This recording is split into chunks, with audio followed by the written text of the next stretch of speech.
Ada masa-masa ketika kegaduhan terasa lebih dekat, lebih padat dan lebih melelahkan dari biasanya. Kita hidup di zaman di mana informasi mengalir tanpa henti. Kabar buruk datang lebih cepat daripada nafas kita sendiri. Kegagalan orang lain dipertontonkan, dan keberhasilan orang lain berubah menjadi tekanan.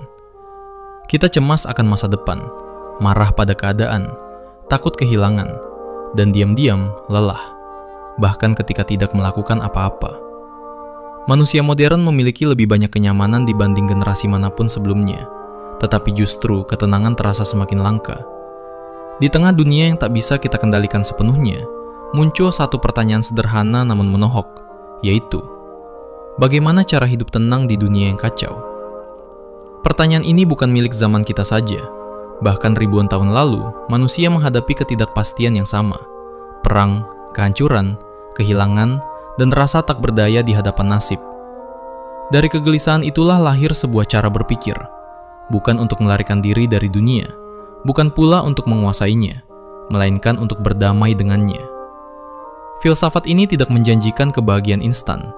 Ia tidak menawarkan jalan pintas, dan tidak berusaha menghapus penderitaan dari hidup manusia. Sebaliknya, ia mengajarkan sesuatu yang jauh lebih sunyi, yaitu bagaimana tetap utuh ketika dunia di sekitar kita runtuh. Ia tidak lahir di istana dan tidak tumbuh dari kemewahan, melainkan dari kegagalan, kehilangan, dan kesadaran bahwa hidup tidak selalu adil.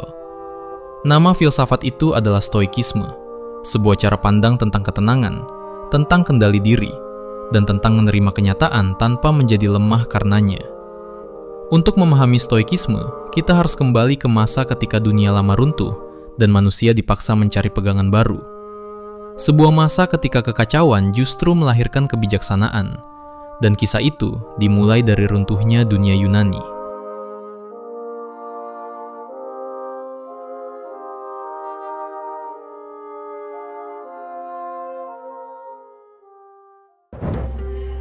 Stoikisme tidak lahir di masa damai. Ia muncul ketika dunia yang selama berabad-abad dianggap pusat peradaban mulai kehilangan pijakannya. Yunani, tanah para filsuf besar, sedang berada dalam kelelahan sejarah. Kota-kota yang dulu merdeka dan menjadi kebanggaan seperti Athena, Sparta, Thebes, perlahan kehilangan kedaulatannya. Perang demi perang menguras sumber daya, sementara intrik politik menghancurkan kepercayaan pada masa depan. Segalanya berubah ketika Alexander Agung meninggal dunia. Kekaisaran besar yang ia bangun runtuh menjadi potongan-potongan kekuasaan yang saling berebut pengaruh. Dunia Helenistik yang muncul setelahnya memang luas dan kosmopolitan, tetapi juga dingin dan impersonal. Individu tidak lagi merasa menjadi warga sebuah polis yang bermakna. Manusia menjadi kecil di tengah kekuatan sejarah yang tak bisa mereka kendalikan. Di masa sebelumnya, filsafat Yunani banyak berbicara tentang bagaimana menjadi warga negara yang baik, bagaimana berkontribusi bagi kota, dan bagaimana hidup mulia dalam tatanan sosial yang relatif stabil. Namun ketika stabilitas itu runtuh, pertanyaannya berubah. Bukan lagi bagaimana membangun negara yang adil, melainkan bagaimana bertahan sebagai manusia ketika dunia tak lagi bisa dipercaya. Kegelisahan ini melahirkan jenis filsafat yang berbeda, lebih personal, lebih praktis, dan lebih dekat dengan luka manusia. Filsafat tidak lagi sekedar latihan intelektual, tetapi alat bertahan hidup. Dalam dunia yang tak pasti, manusia membutuhkan pegangan yang tidak mudah runtuh oleh perang, kekuasaan, atau nasib buruk. Dari konteks inilah Stoikisme muncul. Ia tidak berangkat dari harapan bahwa dunia akan menjadi lebih baik, tetapi dari kesadaran bahwa dunia bisa berubah kapan saja. Jika manusia tidak bisa mengendalikan arah sejarah, maka satu-satunya wilayah yang tersisa untuk dikuasai adalah dirinya sendiri, pikiran, penilaian, dan sikap batin. Stoikisme sejak awal bukanlah filsafat tentang mengubah dunia luar. Ia adalah filsafat tentang membangun benteng di dalam diri, tempat manusia tetap bisa berdiri tegak bahkan ketika dunia di sekitarnya runtuh. Dan dari kekacauan inilah, seorang pria yang kehilangan segalanya akan memulai sebuah ajaran yang kelak bertahan ribuan tahun. Namanya adalah Zeno dari Kition.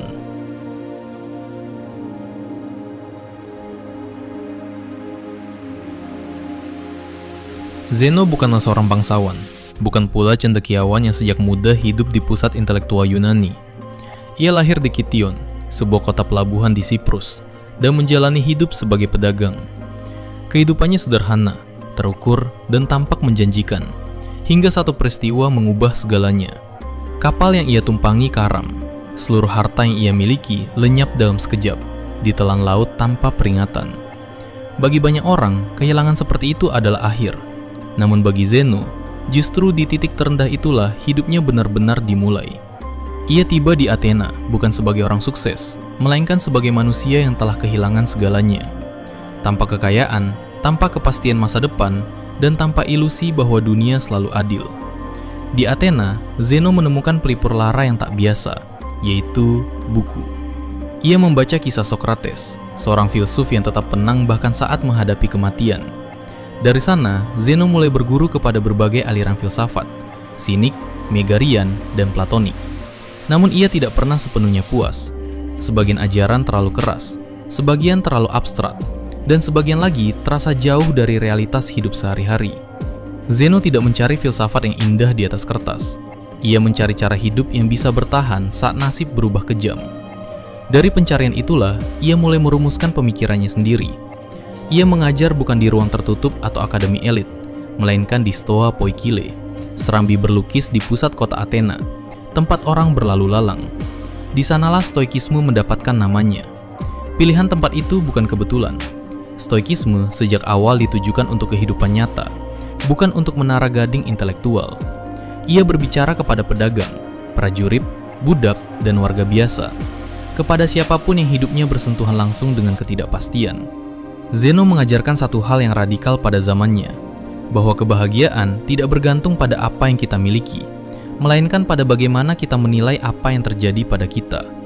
Kekayaan bisa hilang, tubuh bisa rapuh, dan reputasi bisa hancur, tetapi pikiran, jika dilatih, bisa tetap bebas. Stoikisme lahir bukan dari kemenangan, melainkan dari kekalahan yang diterima dengan jernih.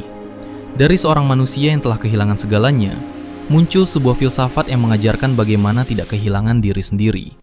Namun inti ajaran Stoikisme tidak berhenti pada kisah Zeno. Ia bertumpu pada satu prinsip sederhana yang akan menjadi fondasi segalanya. Pembedaan antara apa yang berada dalam kendali kita dan apa yang tidak. Dan disitulah Stoikisme menemukan jantungnya.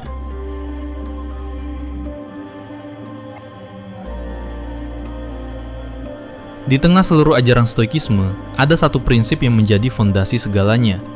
Prinsip ini sederhana, namun dampaknya radikal. Bahwa kehidupan manusia terbagi ke dalam dua wilayah. Hal-hal yang berada dalam kendali kita, dan hal-hal yang tidak bisa kita kendalikan. Menurut para Stoik, pikiran kita, penilaian kita, pilihan kita, dan sikap batin kita berada sepenuhnya dalam kendali. Sebaliknya, tubuh, kekayaan, reputasi, jabatan, cuaca, tindakan orang lain, bahkan hasil dari usaha kita sendiri, semuanya berada di luar kendali. Disinilah letak kesalahan paling umum manusia. Kita menghabiskan energi untuk mencoba menguasai hal-hal yang sejak awal memang tidak pernah berada di tangan kita. Stoikisme tidak mengatakan bahwa kita harus pasif atau berhenti berusaha. Ia mengatakan bahwa kita harus jujur tentang batas kendali kita. Kita boleh berjuang, bekerja keras, dan berupaya sebaik mungkin. Tetapi, kita tidak berhak menuntut hasil. Ketika kita mengikat kebahagiaan pada hasil yang berada di luar kendali, kita menyerahkan ketenangan kita kepada sesuatu yang rapuh. Bagi Stoik, penderitaan bukan berasal dari peristiwa itu sendiri, melainkan dari penilaian kita terhadap peristiwa tersebut. Kehilangan tidak otomatis melukai. Yang melukai adalah keyakinan bahwa kita seharusnya tidak kehilangan. Penghinaan tidak otomatis menyakitkan. Yang menyakitkan adalah penilaian bahwa harga diri kita ditentukan oleh pendapat orang lain. Dengan memahami dikotomi kendali ini, Stoikisme memindahkan pusat kehidupan manusia. Dunia luar boleh kacau, tak terduga, dan seringkali tidak adil. Tetapi wilayah batin harus tetap bisa teratur. Kebebasan sejati, menurut Stoik, bukanlah kebebasan dari penderitaan, melainkan kebebasan dari perbudakan terhadap hal-hal yang tidak bisa kita kendalikan. Inilah sebabnya mengapa seorang Stoik bisa tetap tenang di tengah kemalangan. Bukan karena ia tidak merasakan apa-apa, tetapi karena ia tidak membiarkan pikirannya terseret oleh tuntutan yang mustahil. Ia menerima bahwa dunia berjalan menurut hukumnya sendiri, sementara dirinya bertanggung jawab atas satu hal saja, yaitu bagaimana ia merespons. Dari sini, Stoikisme mulai menyentuh wilayah yang lebih dalam dari emosi manusia. Jika penilaian adalah sumber penderitaan, maka bagaimana seharusnya manusia memandang amarah, ketakutan, iri, dan sedih? Jawabannya akan membawa kita ke pertanyaan berikutnya. Apakah emosi adalah musuh atau justru cermin dari cara kita berpikir? Dan disitulah Stoikisme mulai berbicara tentang emosi, kemarahan, dan penderitaan.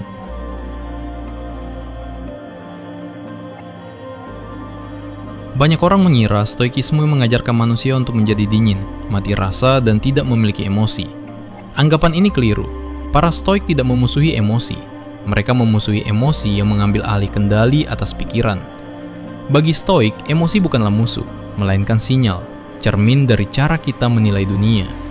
Menurut Stoikisme, emosi-emosi yang paling merusak lahir dari penilaian yang keliru. Kemarahan muncul ketika kita percaya bahwa sesuatu yang buruk tidak seharusnya terjadi pada kita. Ketakutan tumbuh ketika kita membayangkan masa depan sebagai ancaman terhadap kebahagiaan kita. Iri hati muncul ketika kita meyakini bahwa kebahagiaan orang lain mengurangi nilai hidup kita sendiri. Emosi-emosi ini tidak muncul begitu saja. Mereka adalah hasil dari kesimpulan batin yang jarang kita sadari. Stoikisme mengajarkan bahwa manusia memiliki jeda antara peristiwa dan reaksi. Di dalam jeda itulah kebebasan berada. Peristiwa datang tanpa izin, tetapi persetujuan kita terhadap penilaian tertentu adalah pilihan. Seorang Stoik berusaha melatih kesadaran di titik ini, menyadari pikiran pertama yang muncul, lalu mempertanyakannya sebelum berubah menjadi emosi yang menguasai diri. Bagi Stoik, marah bukan tanda kekuatan, melainkan kegagalan penilaian. Kemarahan tidak memperbaiki keadaan, ia hanya menambahkan penderitaan baru di atas penderitaan yang sudah ada. Dengan memahami bahwa tindakan orang lain berada di luar kendali kita, Stoikisme memotong akar kemarahan sejak awal. Kita boleh tidak setuju, boleh menolak, bahkan boleh melawan ketidakadilan, tetapi tanpa kehilangan ketenangan batin. Penderitaan dalam pandangan Stoik bukanlah sesuatu yang sepenuhnya bisa dihindari, tetapi bisa diperingan.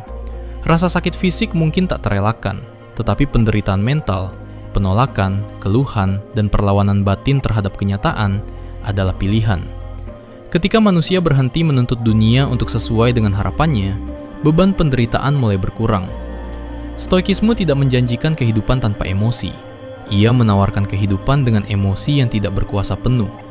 Sebuah keadaan di mana manusia tetap bisa merasakan sedih tanpa tenggelam, marah tanpa kehilangan akal, dan takut tanpa dikuasai oleh bayang-bayang masa depan.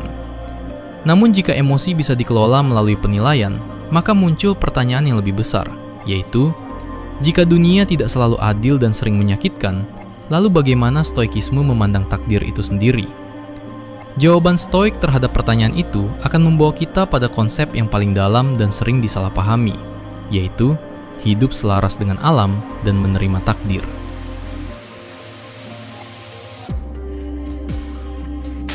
Bagi Stoikisme, dunia bukanlah kekacauan tanpa arah. Di balik segala peristiwa, baik yang menyenangkan maupun yang menyakitkan, terdapat tatanan alam yang berjalan menurut hukumnya sendiri. Para Stoik menyebut tatanan ini sebagai logos, rasionalitas semesta, hukum alam yang mengikat segalanya, termasuk kehidupan manusia. Hidup yang baik menurut Stoik bukanlah hidup yang selalu berhasil atau bahagia, melainkan hidup yang selaras dengan alam. Ini bukan berarti menyerah pada keadaan, melainkan memahami posisi manusia di dalam keseluruhan yang lebih besar. Manusia bukan pusat alam semesta, dan penderitaan seringkali muncul ketika kita bersikeras menempatkan diri seolah-olah segalanya harus tunduk pada keinginan kita. Dari pemahaman inilah muncul sikap menerima takdir. Namun penerimaan Stoik tidak sama dengan kepasrahan yang lemah. Ia bukan sikap menyerah, melainkan kesediaan untuk bekerja sama dengan kenyataan. Seorang Stoik tetap bertindak, tetap berusaha, dan tetap memperjuangkan kebajikan, tetapi tanpa melawan fakta bahwa hasil akhir tidak sepenuhnya berada di tangannya. Konsep ini kelak diringkas dalam satu ungkapan yang kuat, yaitu amor fati, mencintai takdir. Bukan sekedar menerima apa yang terjadi, tetapi menerimanya sepenuh hati, seolah-olah itulah yang memang kita pilih. Dalam sudut pandang ini, setiap peristiwa, bahkan yang paling menyakitkan sekalipun, adalah bahan mentah untuk membentuk karakter dan kebijaksanaan. Bagi Stoik, melawan takdir hanya menambah penderitaan. Dunia tidak berubah karena keluhan, tetapi diri kitalah yang bisa berubah melalui cara kita memaknai apa yang terjadi. Ketika manusia berhenti bertanya, mengapa ini terjadi padaku, dan mulai bertanya, bagaimana aku harus bersikap terhadap ini, ia memindahkan dirinya dari posisi korban menjadi pelaku. Hidup selaras dengan alam berarti hidup sesuai dengan kebajikan, menggunakan akal, menjaga integritas, dan bertindak benar, terlepas dari hasil yang akan datang. Dalam kerangka ini, kegagalan tidak merusak nilai hidup, dan keberhasilan tidak menjamin kebahagiaan. Yang menentukan adalah kualitas sikap batin, bukan kondisi luar. Namun stoikisme bukan hanya teori abstrak tentang alam dan takdir. Ia hidup melalui manusia-manusia nyata, dengan latar belakang yang sangat berbeda. Dari budak yang terbelenggu, hingga penguasa yang memegang kendali atas sebuah imperium.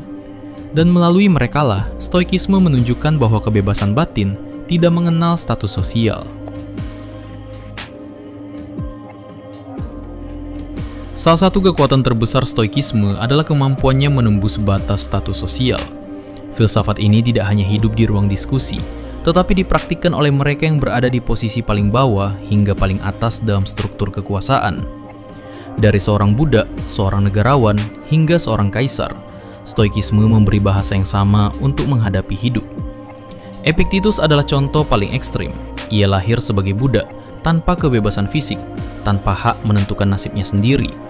Namun justru dari kondisi itulah ia mengajarkan esensi stoikisme dengan kejernihan yang tajam. Menurut Epictetus, tidak ada seorang pun yang benar-benar bisa memperbudak manusia kecuali jika ia menyerahkan pikirannya sendiri. Tubuh boleh terikat, tetapi kehendak dan penilaian tetap bebas, selama manusia menyadari apa yang berada dalam kendalinya. Berbeda dengan Epictetus, Seneca hidup di jantung kekuasaan Romawi. Ia adalah negarawan, penulis, dan orang kaya, sekaligus penasihat Kaisar Nero. Hidupnya dikelilingi intrik politik, ancaman pengkhianatan, dan ketakutan akan kejatuhan mendadak. Dari posisi ini, Seneca menulis tentang kefanaan kekuasaan, bahaya ambisi, dan rapuhnya kekayaan. Ia mengingatkan bahwa hidup yang terlalu bergantung pada status dan harta adalah hidup yang selalu berada di ambang kecemasan. Puncak paradoks stoikisme terlihat pada Marcus Aurelius, seorang kaisar yang memerintah imperium terbesar di dunia saat itu. Di tengah perang, wabah, dan tekanan politik, Marcus tidak menulis manifesto kekuasaan, melainkan catatan pribadi yang penuh keraguan dan refleksi. Dalam Meditations, ia mengingatkan dirinya sendiri untuk tetap rendah hati, adil, dan tenang, bahkan ketika memegang kendali atas jutaan manusia. Ketiganya hidup dalam kondisi yang sangat berbeda, tetapi berbagi satu keyakinan yang sama, bahwa nilai manusia tidak ditentukan oleh apa yang dimilikinya, melainkan oleh bagaimana ia menggunakan akalnya dan menjaga kebajikannya. Stoikisme melalui mereka menunjukkan bahwa kebebasan batin tidak bergantung pada situasi luar. Dari budak yang terbelenggu hingga kaisar yang berkuasa, stoikisme mengajarkan satu pelajaran yang konsisten. Dunia luar mungkin bisa membatasi tubuh, harta, dan kekuasaan, tetapi tidak pernah bisa menyentuh karakter, kecuali jika kita mengizinkannya. Namun stoikisme tidak berhenti pada kisah para tokohnya. Ia menuntut praktik. Ia meminta manusia untuk melatih pikirannya setiap hari, seperti melatih tubuh. Karena bagi stoik, filsafat bukanlah apa yang kita ketahui, melainkan apa yang kita jalani. Dan disitulah stoikisme berubah dari pemikiran menjadi cara hidup.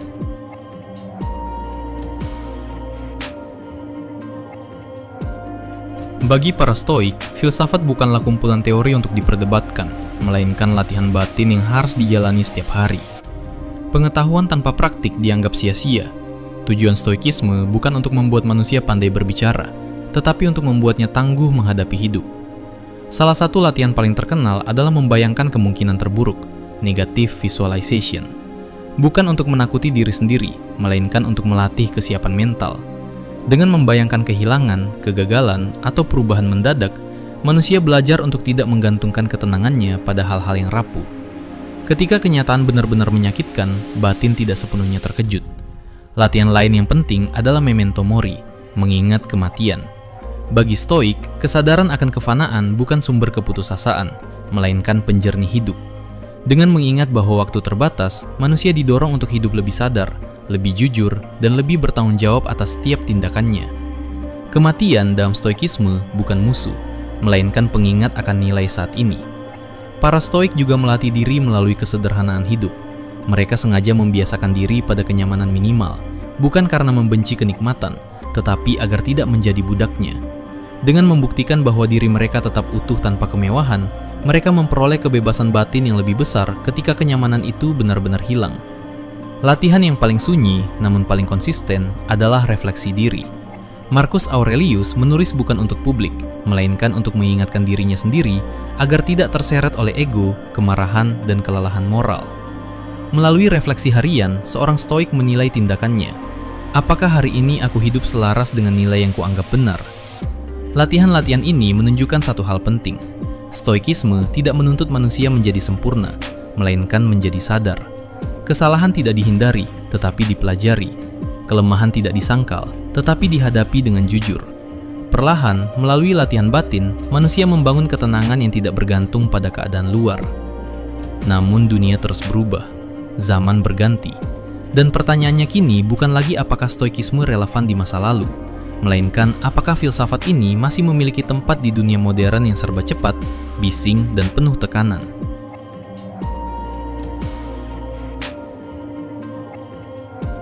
Stoikisme sering dianggap sebagai filsafat kuno yang tertinggal di masa lalu. Namun justru di dunia modern yang serba cepat, penuh tekanan dan tidak pasti, ajaran ini menemukan kembali relevansinya. Ketika manusia dihadapkan pada banjir informasi, tuntutan sosial dan kecemasan kolektif, Stoikisme menawarkan sesuatu yang langka, yaitu kejelasan batin. Banyak masalah manusia modern memiliki pola yang sama dengan masalah di dunia kuno, hanya tampil dalam bentuk berbeda. Dahulu manusia takut pada perang dan kelaparan. Hari ini manusia cemas pada kehilangan status, kegagalan publik, dan penilaian sosial. Stoikisme tidak berusaha menghapus sumber kecemasan ini, tetapi mengajarkan bagaimana tidak menyerahkan ketenangan kepada hal-hal yang tidak bisa kita kendalikan. Di era media sosial, penilaian orang lain terasa lebih dekat dan lebih keras. Stoikisme mengingatkan bahwa reputasi adalah sesuatu yang berada di luar kendali kita. Mengikat harga diri pada opini publik berarti menyerahkan kebebasan batin kepada sesuatu yang berubah-ubah. Seorang stoik modern belajar hadir di dunia digital tanpa membiarkan dunia digital menguasai dirinya. Stoikisme juga sering disalahpahami sebagai sikap apatis terhadap penderitaan sosial. Padahal sebaliknya, para stoik menekankan kebajikan, tanggung jawab moral, dan tindakan yang adil. Perbedaannya terletak pada motivasi. Seorang stoik bertindak bukan karena kemarahan yang membakar, melainkan karena komitmen pada nilai yang ia anggap benar. Dengan begitu, tindakannya lebih jernih dan berkelanjutan. Dalam konteks kesehatan mental, stoikisme bukan pengganti terapi atau solusi instan. Namun banyak prinsipnya, seperti kesadaran terhadap pikiran, penerimaan terhadap kenyataan, dan fokus pada kendali diri, selaras dengan pendekatan psikologi modern. Ia memberi bahasa filosofis untuk menghadapi kecemasan, tanpa mengingkari rasa sakit yang nyata. Kebangkitan kembali stoikisme di dunia modern menunjukkan satu hal, bahwa manusia tidak berubah sebanyak yang kita kira. Kegelisahan, ketakutan, dan pencarian makna tetap menjadi bagian dari hidup. Yang berubah hanyalah bentuknya.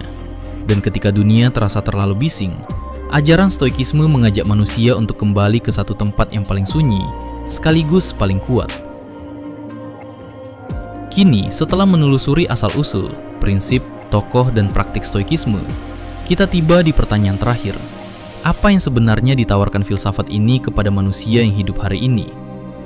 Jawaban itu akan menutup perjalanan kita, bukan dengan janji besar, melainkan dengan ketenangan yang jujur.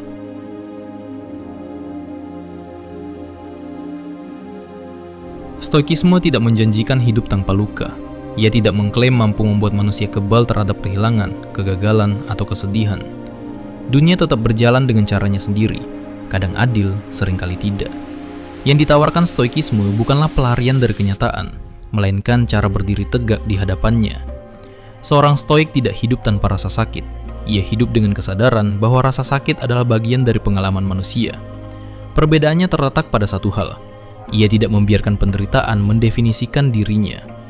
Ketika dunia mengguncang, ia mungkin goyah, tetapi tidak hancur, karena pusat hidupnya tidak terletak pada hal-hal yang mudah direnggut. Stoikisme mengajarkan bahwa ketenangan bukan hasil dari dunia yang ramah, melainkan dari pikiran yang terlatih.